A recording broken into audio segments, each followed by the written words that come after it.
Welcome to Nightfall Story Lounge, your nightly escape into romance, mystery, comedy, and sweet dreams. Kevin got home around 9:15 p.m., the house greeting him with its familiar quiet. He dropped his keys on the counter, kicked off his shoes, and headed straight for the bathroom. The shower was quick, more habit than necessity, but the hot water helped rinse off the day, the conversations, the thoughts he hadn't said out loud. By the time he pulled on his pajamas and slid under the sheets, the room felt still in a way that invited thinking. Today had gone fast, faster than he expected, and it had been good. Desmond's voice echoed in his head, half joking, half serious. Don't drag your feet. Maybe he was right. Maybe being intentional didn't have to mean rushing, just showing up. Kevin reached for his phone. 10 p.m. Is that too late? He hesitated for half a second, then exhaled. Just do it. He opened his contacts, found her name, and typed before he could overthink it. Kevin. Hey, Kim. I hope your night went well. I was thinking about today, and I'm really glad we got to talk. I'd love to take you for coffee this week if you're free. He stared at the screen, willing himself not to reread it 10 times.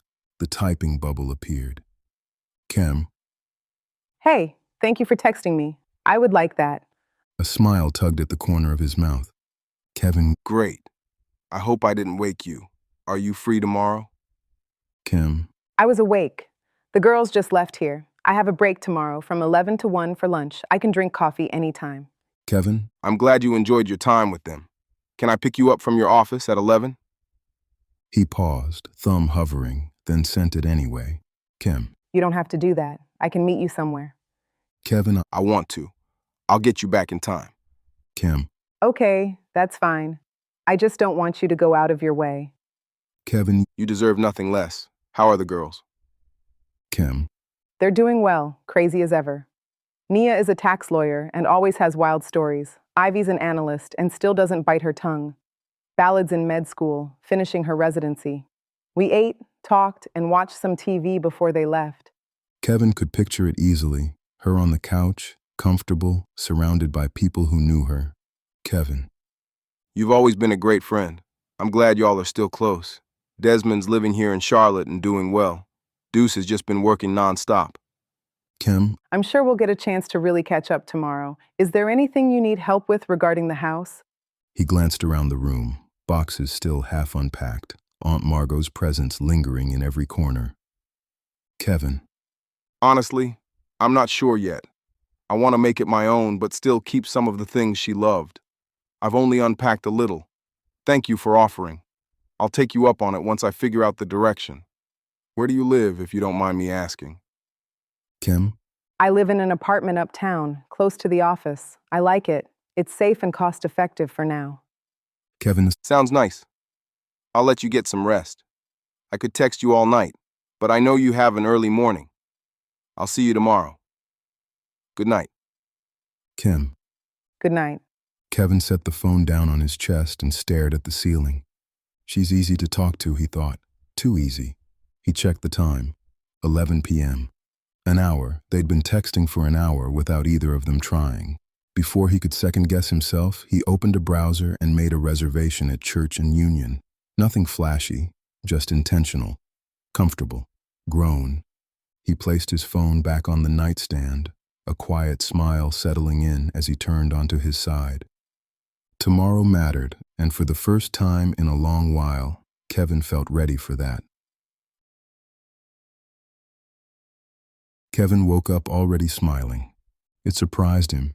He lay there for a moment, staring at the ceiling, feeling that mix of excitement and nerves he hadn't felt in a long time. It felt like first date energy, hopeful, light, a little dangerous. He finally pushed himself out of bed and headed into the bathroom, moving through his hygiene routine with more intention than usual. Everything felt sharper this morning. He crossed into the closet, scanning his options. He settled on a brown button-down and trousers, relaxed but put together. He knew Kim would be dressed for work, and he wanted to match her energy without trying too hard. Loafers felt right, comfortable, confident.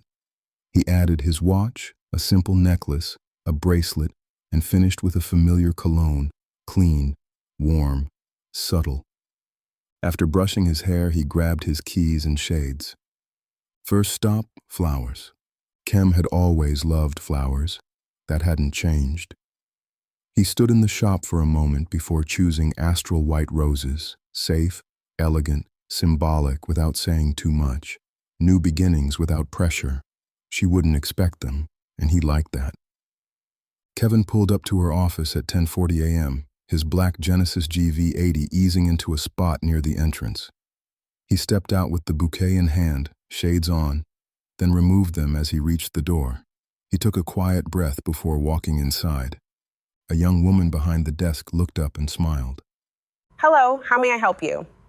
I'm here to see Alchemy Smith, Kevin said. Do you have an appointment? Sort of. He replied. I'm Kevin Taylor. She's expecting me. She glanced at her computer, frowned briefly, then smoothed her expression. Her eyes dropped to the flowers, and her smile widened. I'll let her know you're here, Mr. Taylor. She disappeared down the hall. Kevin waited, listening, but couldn't hear any voices. A minute later, she returned. Down the hall, second door on the left. Thank you. Her office door was open. Kem sat at her desk, finishing something up.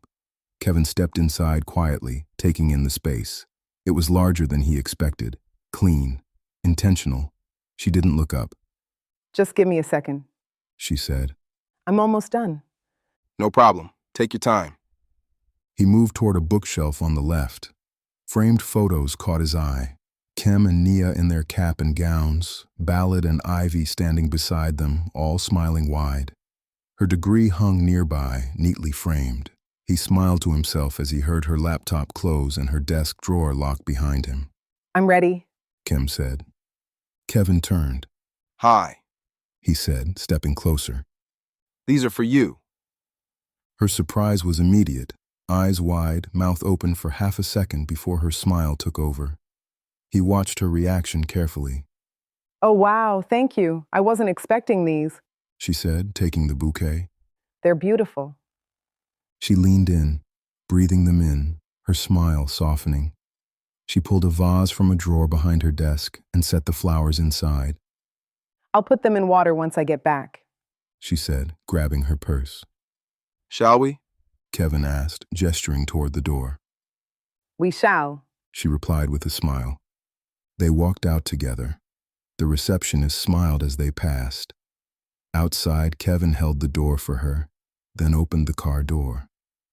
Once she was settled, he closed it and took a steady breath, smiling to himself as he walked around to the driver's side. The excitement was there, quiet, steady, undeniable.